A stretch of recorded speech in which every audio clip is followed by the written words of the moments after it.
야담 선녀를 찾아주신 여러분 환영합니다. 구독과 좋아요 부탁드립니다. 그럼 오늘의 이야기 속으로 풍덩 빠져볼까요? 조선 영조시대 텅 빈 곳간을 뒤로하고 연하는 가마에 올랐습니다. 삐걱거리는 가마 문이 닫히자 바깥 세상의 소음이 차단됩니다. 낡은 가옥의 기둥은 기울었고 마당에는 잡초만이 무성합니다. 연화는 가마 안의 좁은 공간에서 숨을 고릅니다. 그녀의 시선은 흔들리는 가마 창살 너머 점점 멀어지는 고향집을 향합니다. 최참판댁으로 향하는 길은 멀고도 험합니다. 가마꾼들의 발소리가 불규칙하게 흙먼지를 일으킵니다. 연화는 무릎 위에 놓인 손을 꽉 쥐었습니다. 손마디가 하얗게 변할 때까지 힘을 줍니다. 가마가 덜컹거릴 때마다 그녀의 몸이 흔들리지만 시선만은 정면을 고정합니다. 이제 돌아갈 곳은 없습니다. 오직 최참판댁의 거대한 대문만이 그녀를 기다리고 있습니다. 연화는 입술을 굳게 다물고 다시 한번 다짐합니다. 오늘 이 길의 끝에서 가마가 멈춥니다. 최참판댁의 육중한 대문이 열리고 연화는 가마에서 내려 혼수함을 챙깁니다. 하인들이 함을 옮기려 하자 연화는 이를 제지하며 직접 함을 안고 들어섭니다. 함은 예상보다 훨씬 무겁습니다. 연화는 방 안으로 들어와 문을 잠급니다. 비단 보자기 아래로 투박한 돌덩이들이 쏟아져 나옵니다. 돌덩이 사이로 묵직한 가죽끈에 묶인 사헌부의 비밀 장부가 모습을 드러냅니다. 장부의 종이는 낡았지만 그 안에 적힌 숫자와 이름들은 선명합니다. 연화는 장부를 펼쳐 손가락으로 글자 하나하나를 짚어 내려갑니다. 그녀의 손끝이 떨리지 않습니다. 함 속에 돌을 채운 것은 무게를 맞추기 위함이 아니라 이 장부가 가진 무게를 잊지 않기 위해서입니다. 밖에서 하인들의 발소리가 들려오자 연화는 서둘러 장부를 품속 깊숙이 숨깁니다.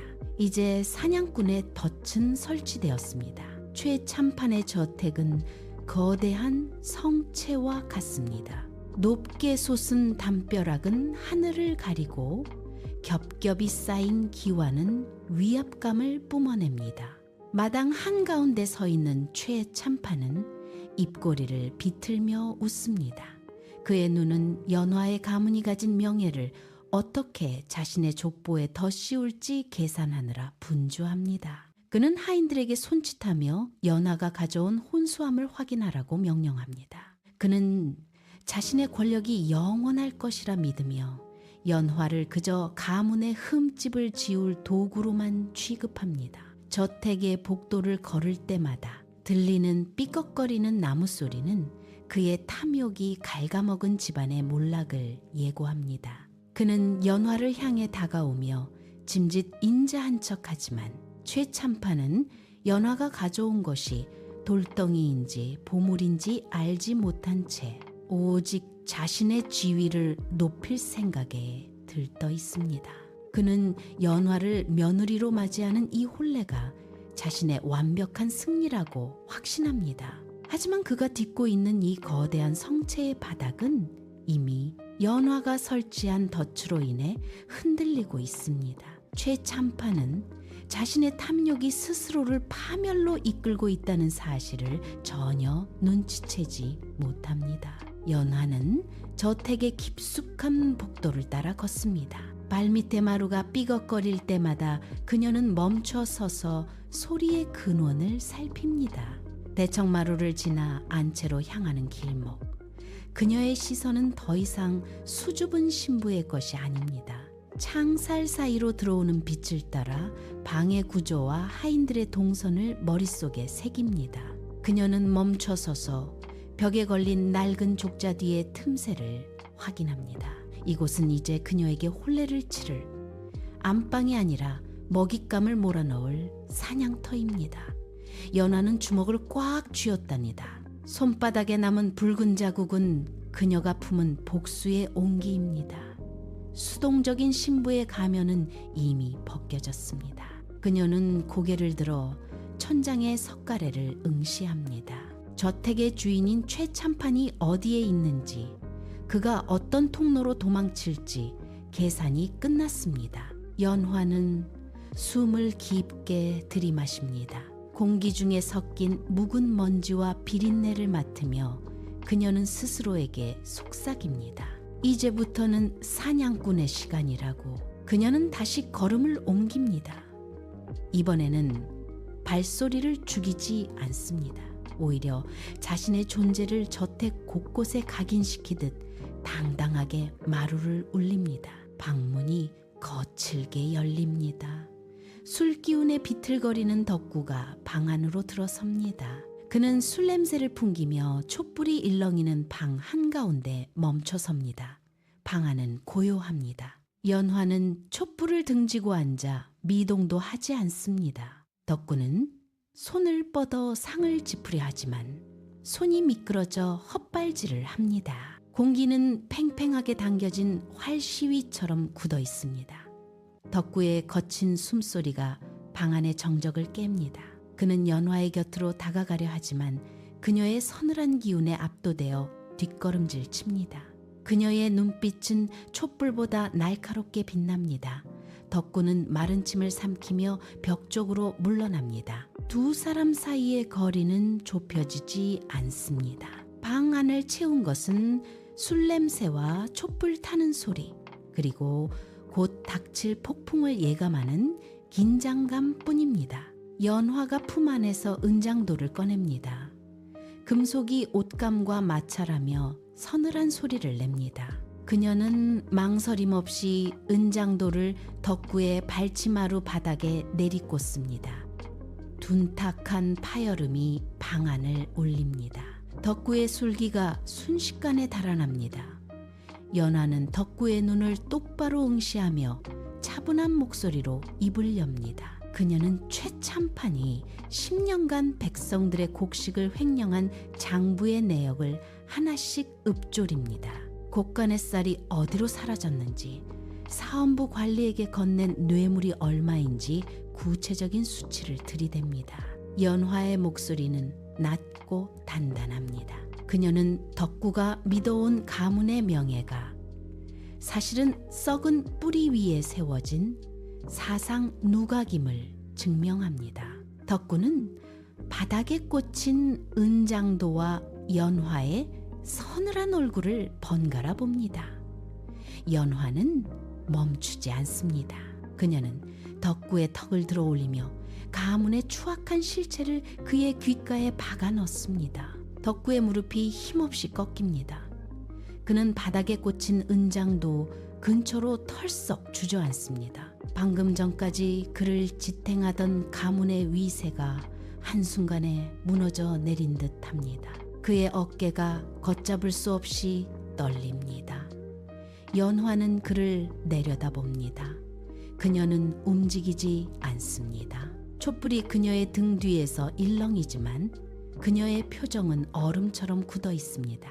덕구는 고개를 들어 연화를 보려 하지만 이내 다시 바닥으로 시선을 떨굽니다. 그는 자신의 아버지가 쌓아 올린 부의 실체를 마주한 충격으로 인해 입술을 파르르 떱니다. 연화는 한 걸음 다가갑니다. 그녀의 발소리는 방 안의 정적을 가르고 덕구의 귓가에 꽂힙니다. 덕구는 벽을 등지고 몸을 최대한 웅크립니다. 그는 마치 벼락을 맞은 사람처럼 넋이 나간 눈으로 허공을 응시합니다. 연화는 그를 향해 굽히지 않은 허리를 꼿꼿이 세운 채 서늘한 시선으로 덕구의 공포를 관찰합니다. 덕구의 땀방울이 바닥으로 뚝뚝 떨어집니다. 방 안은 오직 덕구의 가쁜 숨소리와 연화의 고요한 침묵만이 가득합니다. 연화가 허리를 굽혀 덕구의 눈높이까지 내려갑니다. 서늘한 칼날이 덕구의 턱 밑을 스칩니다. 연화가 나직하게 묻습니다. 이제 선택하십시오. 아버지를 버리고 이 장부와 함께 진실을 택하겠습니까? 아니면 이 썩은 가문과 함께 벼랑 끝으로 떨어지겠습니까? 덕구의 눈동자가 흔들립니다. 그는 손을 들어 자신의 얼굴을 감싸쥐지만 시간은 기다려주지 않습니다. 가문의 명예를 지키다 죽을 것인지 아니면 죄를 고하고 살아남을 것인지 결정하십시오. 연화는 은장도를 덕구의 무릎 위에 올려둡니다. 칼날의 무게가 덕구의 다리를 짓누릅니다. 연화는 자리에서 일어나 방문을 등지고 섭니다. 그녀는 덕구의 퇴로를 완전히 차단한 채 그가 스스로 답을 내놓기를 기다립니다. 당신의 손에 달린 것은 가문의 운명이 아니라 당신 자신의 목숨입니다. 덕구의 시선이 바닥에 놓인 은장도와 자신의 떨리는 손 사이를 오갑니다. 방 안의 촛불이 바람 한 점 없는 실내에서 홀로 위태롭게 흔들립니다. 덕구는 촛불의 그림자가 벽면을 따라 길게 늘어지는 것을 멍하니 지켜봅니다. 그의 눈가에서 굵은 땀방울이 맺혀 턱 끝으로 떨어집니다. 그는 주먹을 꽉 쥐었다가 다시 펴기를 반복합니다. 손바닥에는 손톱 자국이 선명하게 남습니다. 덕구는 고개를 숙인 채 자신의 무릎을 파고듭니다. 가문의 이름이 적힌 족보를 떠올리는지 그의 미간이 깊게 패입니다. 그는 흐느끼는 소리를 참으려 입술을 깨뭅니다. 윗입술에서 붉은 핏방울이 배어 나옵니다. 덕구는 다시 고개를 들어 연화를 보려 하지만 그는 자신의 발밑에 놓인 은장도를 향해 손을 뻗었다가 다시 멈칫하며 허공에서 손을 떱니다. 그는 아버지의 이름과 자신의 목숨 사이에서 갈팡질팡하며 몸을 웅크립니다. 촛불의 불꽃이 마지막으로 크게 일렁이다가 사그라들듯 덕구의 결단도 위태롭게 흔들립니다. 새벽의 푸르스름한 빛이 창호지를 뚫고 방 안으로 스며듭니다. 연화는 자리에서 일어나 굳어버린 덕구를 뒤로하고 문을 엽니다. 문 밖에 차가운 새벽 공기가 그녀의 뺨을 스칩니다. 연화는 자신의 품 안을 확인합니다. 그곳에는 최참판의 비리가 낱낱이 적힌 장부가 단단히 고정되어 있습니다. 그녀는 멈추지 않고 마당으로 향하는 촛마루를 밟습니다. 발소리는 고요한 새벽 정적을 깨뜨리며 경쾌하게 울립니다. 연화는 고개를 들어 동쪽 하늘을 봅니다. 붉은 태양이 담장 너머로 고개를 내밀며 마당의 그림자를 길게 늘어뜨립니다. 그녀의 눈동자에는 망설임 대신 차가운 확신이 서려 있습니다. 그녀는 마당 한가운데로 걸어나가며 어깨를 곧게 틉니다. 뒤를 돌아보지 않는 그녀의 걸음걸이는 흔들림이 없습니다. 연화는 마당 중앙에 멈춰 서서 깊은 숨을 들이마십니다. 차가운 새벽 공기가 폐부 깊숙이 들어와 그녀의 정신을 더욱 맑게 깨웁니다.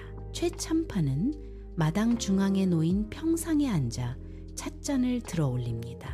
그는 곁에 선 노복들에게 쉼없이 명령을 내리며 자신의 권위를 과시합니다. 찻잔이 찻상에 부딪히며 날카로운 소리를 냅니다. 그때 마당 입구에서 연화가 모습을 드러냅니다. 그녀는 멈추지 않고 마당 한가운데를 향해 곧게 걸어 들어옵니다.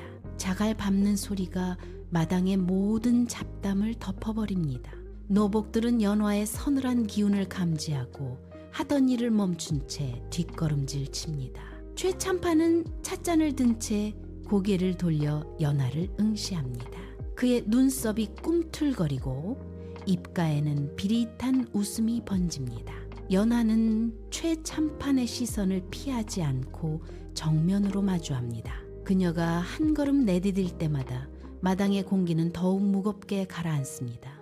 연화는 최참판의 바로 앞 세 걸음 거리에서 멈춰 섭니다. 그녀는 아무 말도 하지 않지만 그 자리에 서 있는 것만으로도 최참판의 거드름을 압도합니다. 최참판은 찻잔을 내려놓으려 하지만 손끝이 미세하게 떨립니다. 그녀는 최참판을 내려다보며 턱을 살짝 들어 올립니다.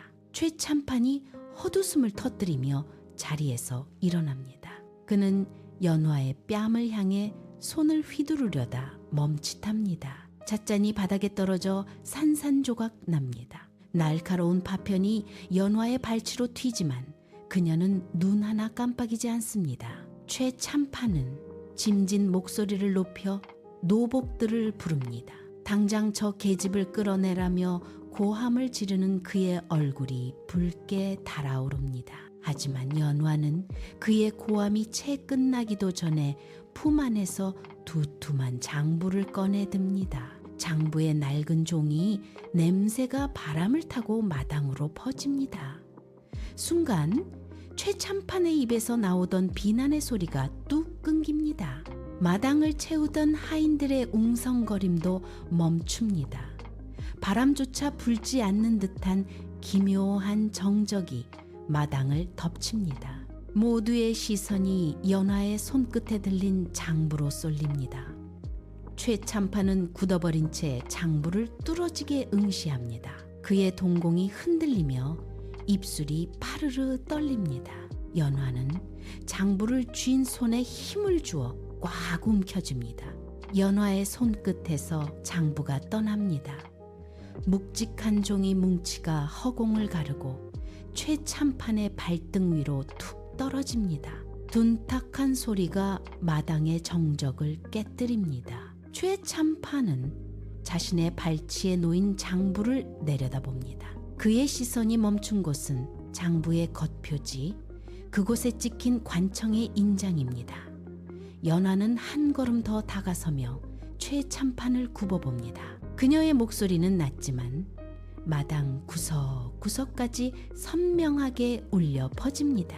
이것이 당신이 평생을 바쳐 쌓아 올린 성체의 밑바닥입니다. 최참판은 떨리는 손으로 장부를 집어 올리려다 멈춥니다.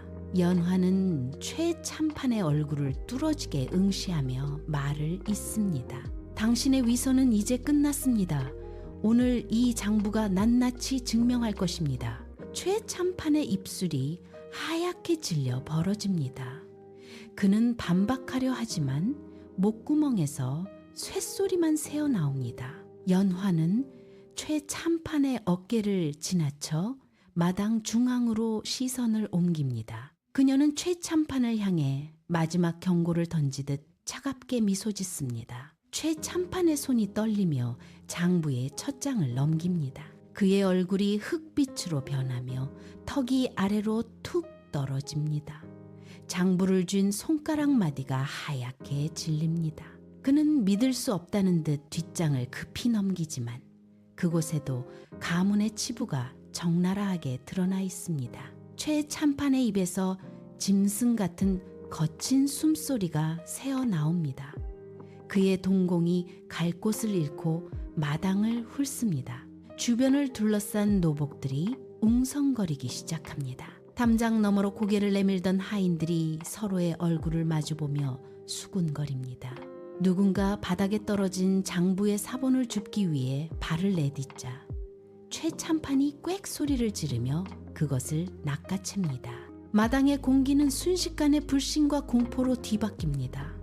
노복들의 시선이 최참판의 등 뒤로 꽂힙니다. 최참판은 붉게 충혈된 눈으로 연화를 노려보지만 연화는 그저 차가운 시선으로 그를 내려다볼 뿐입니다. 마당의 질서는 완전히 무너졌습니다. 최의 참판이 핏발선 눈으로 노복들을 향해 손가락질합니다. 저 계집을 당장 끌어내라. 입을 막고 마당 구석으로 처박아 그의 고함이 마당을 찢습니다. 덩치 큰 노복셋이 몽둥이를 움켜쥐고 연화에게 다가섭니다. 그들의 발소리가 흙바닥을 거칠게 지식입니다.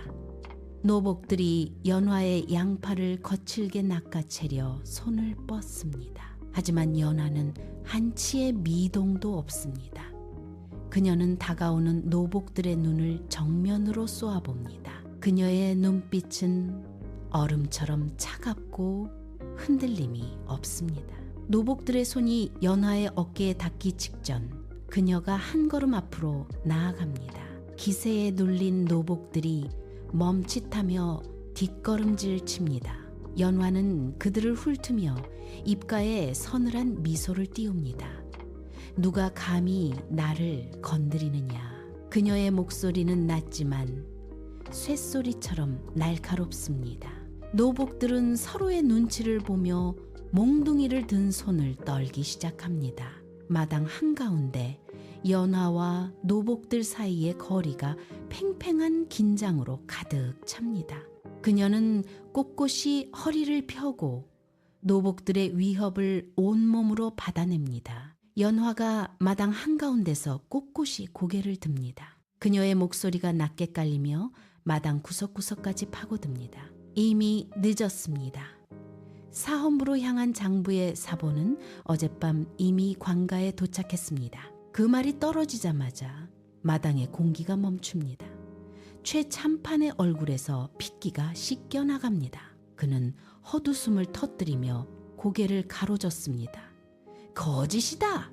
네 계집이 감히 나를 속이려 드느냐? 그는 바닥에 떨어진 흙을 움켜쥐고 연화를 향해 던지려 하지만 손끝이 덜덜 떨리며 흙먼지만 허공에 흩어집니다.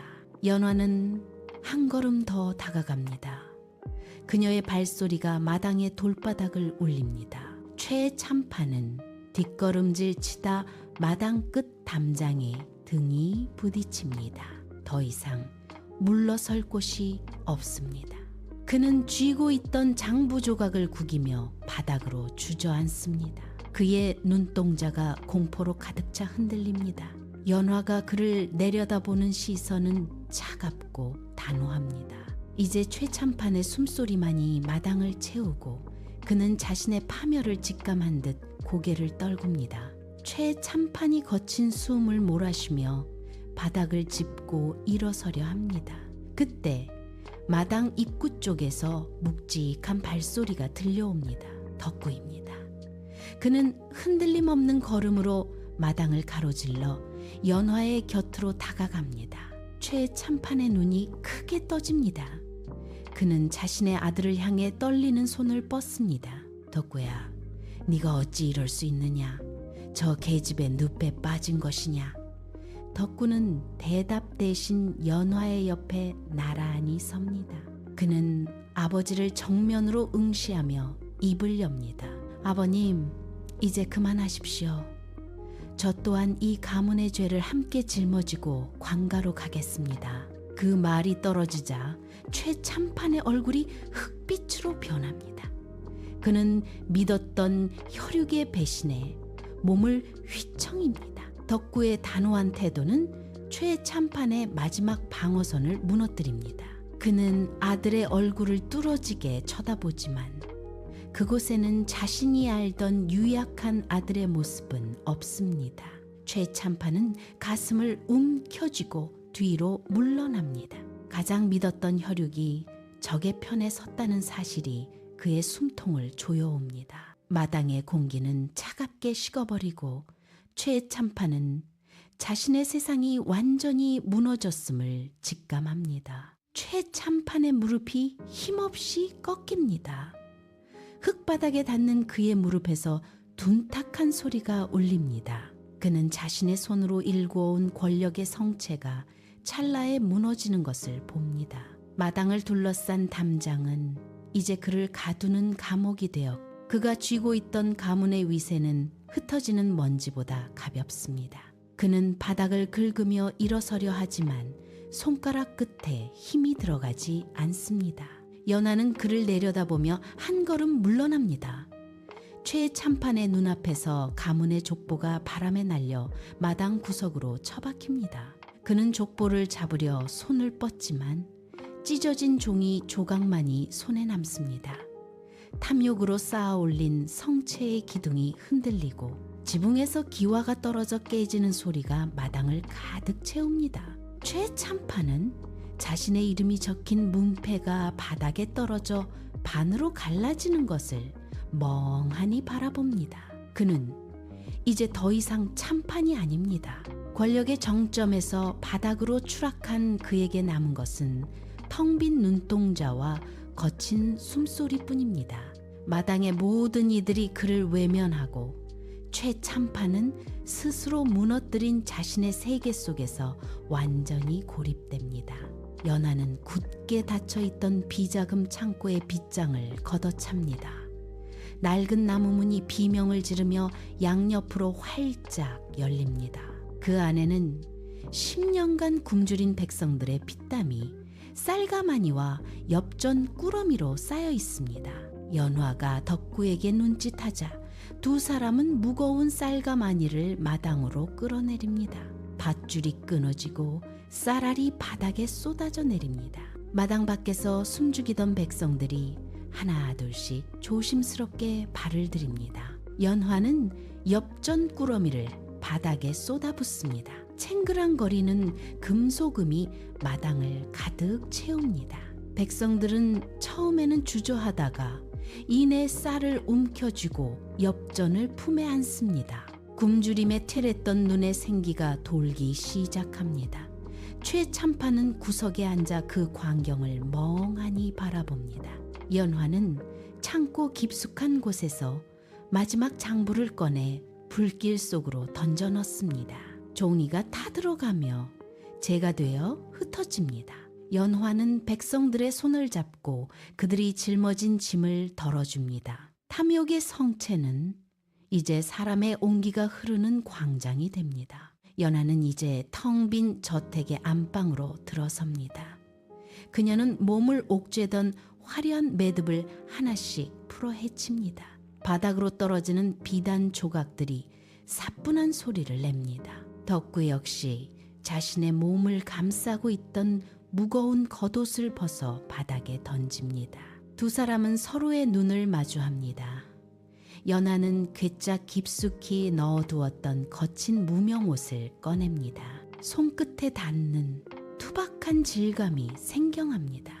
그녀는 비단 대신 무명옷을 몸에 두르고 허리끈을 단단히 조입니다. 덕구 또한 거친 천의 감촉을 느끼며 옷매무새를 다듬습니다.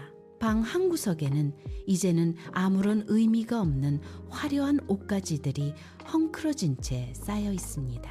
연화는 뒤도 돌아보지 않고 방을 나섭니다. 덕구가 그 뒤를 따릅니다. 마당을 가로질러 대문을 향해 걷는 두 사람의 발걸음이 한결 가볍습니다. 바람이 불어와 무명옷 자락을 흔듭니다. 그들은 더 이상 가문의 굴레에 갇힌 인형이 아닙니다. 연화는 대문턱을 넘으며 깊은 숨을 들이마십니다. 폐부 깊숙이 들어오는 산의 공기가 서늘합니다. 두 사람은 서로의 손을 꽉 잡습니다. 과거를 상징하던 모든 흔적을 뒤로 한 채 그들은 이제야 비로소 자신들의 삶을 향해 첫발을 내딛습니다. 마을 어귀에 이르자 길가에 모여든 백성들이 일제히 걸음을 멈춥니다. 그들은 두 사람의 뒷모습을 거보며 나지막이 속삭입니다. 가난을 팔아 진실을 샀다지. 누군가 외치자 사람들은 고개를 끄덕이며 길을 터줍니다. 연화와 덕구는 뒤돌아보지 않고 흙먼지 날리는 산길로 향합니다. 덕구는 연화의 손을 더 굳게 잡습니다. 깍지 낀 두 손 사이로 산바람이 지나갑니다. 한 노인이 지팡이를 짚으며 말합니다. 저들이야말로 진정으로 썩은 시대를 베어낸 사냥꾼이네. 람들의 눈빛에는 경외심이 서려 있습니다. 연화의 발걸음은 거침이 없습니다. 무명옷 자락이 발목을 스치며 사각거리는 소리를 냅니다. 뒤를 돌아보면 탐욕의 성체가 있던 자리는 이제 보이지 않습니다. 오직 앞을 향해 뻗은 좁은 산길만이 보일 뿐입니다. 그들은 가문의 굴레를 벗어던지고 이제야 비로소 자신의 이름으로 살아가기 위한 여정을 시작합니다. 산새 소리가 두 사람의 뒷모습 위로 쏟아집니다. 그들은 그렇게 진실의 무게를 견뎌낸 끝에 가장 소박하고도 찬란한 자유를 향해 걸어 들어갑니다. 세월은 강물처럼 흘러갔습니다. 연화와 덕구가 떠난 산길 위로 계절이 수십 번 바뀌었습니다. 이제 그들의 이야기는 마을의 주막마다 밤마다 피어오르는 안주가 되었습니다. 장터 한복판, 삿갓을 쓴 이야기꾼이 목청을 높입니다. 탐욕의 성체를 무너뜨린 여인, 그 이름 연화라 하였지. 사람들은 숟가락을 내려놓고 귀를 기울입니다. 아이들은 흙바닥에 앉아 그 이야기를 듣고 노인들은 곰방대를 털며 고개를 끄덕입니다. 이야기는 입에서 입으로 옮겨가며 살이 붓고 뼈대가 굵어집니다. 어떤 이는 연화를 칼을 든 장수로, 어떤 이는 지혜로운 책사로 묘사합니다. 하지만 그 모든 이야기의 끝은 하나입니다. 부패한 시대를 향해 던진 진실의 무게. 그 무게가 얼마나 무거웠는지 사람들은 저마다의 방식으로 가슴에 새깁니다. 등잔불이 깜빡이며 그림자를 길게 늘어뜨립니다. 사람들은 연하의 결단이 남긴 파동을 느끼며 각자의 삶을 되돌아봅니다. 이제 연하의 삶은 전설이 되었습니다. 이야기는 여기서 멈추지만 연하가 남긴 물음은 멈추지 않고 오늘을 사는 당신의 귓가에 닿습니다. 당신은 지금 어떤 모습으로 서 있습니까? 화려한 겉모습 뒤에 무엇을 숨기고 살아갑니까? 연화는 가문의 이름과 비단 옷을 벗어 던짐으로써 비로소 자신의 진실을 마주했습니다. 당신이 매일 아침 거울 앞에서 갖추는 그 옷차림 아래에는 정작 당신이 지켜야 할 무엇이 잠들어 있습니까? 타인의 시선을 의식해 덧입은 가면들 혹은 스스로를 속이기 위해 쌓아 올린 침묵의 벽. 그 비단옷 아래에 감춰진 것은 당신을 지탱하는 신념입니까? 아니면 언젠가 무너뜨려야 할 탐욕의 성체입니까? 연화의 결단은 단순히 과거의 야담으로 남지 않습니다. 그것은 지금 이 순간 당신의 마음을 두드리는 거울입니다. 낡은 저고리를 벗고 돌덩이와 장부를 챙겨들었던 연화처럼 당신 또한 당신만의 진실을 꺼내놓을 준비가 되었습니까? 촛불이 타들어가며 그림자가 벽면을 타고 일렁입니다. 당신의 마음속 깊은 곳, 그 비단옷 아래 숨겨진 진실이 고개를 듭니다. 이제 그 무게를 마주할 시간입니다. 연화가 남긴 마지막 질문이 당신의 오늘을 흔듭니다. 당신은 무엇을 숨기고 있습니까?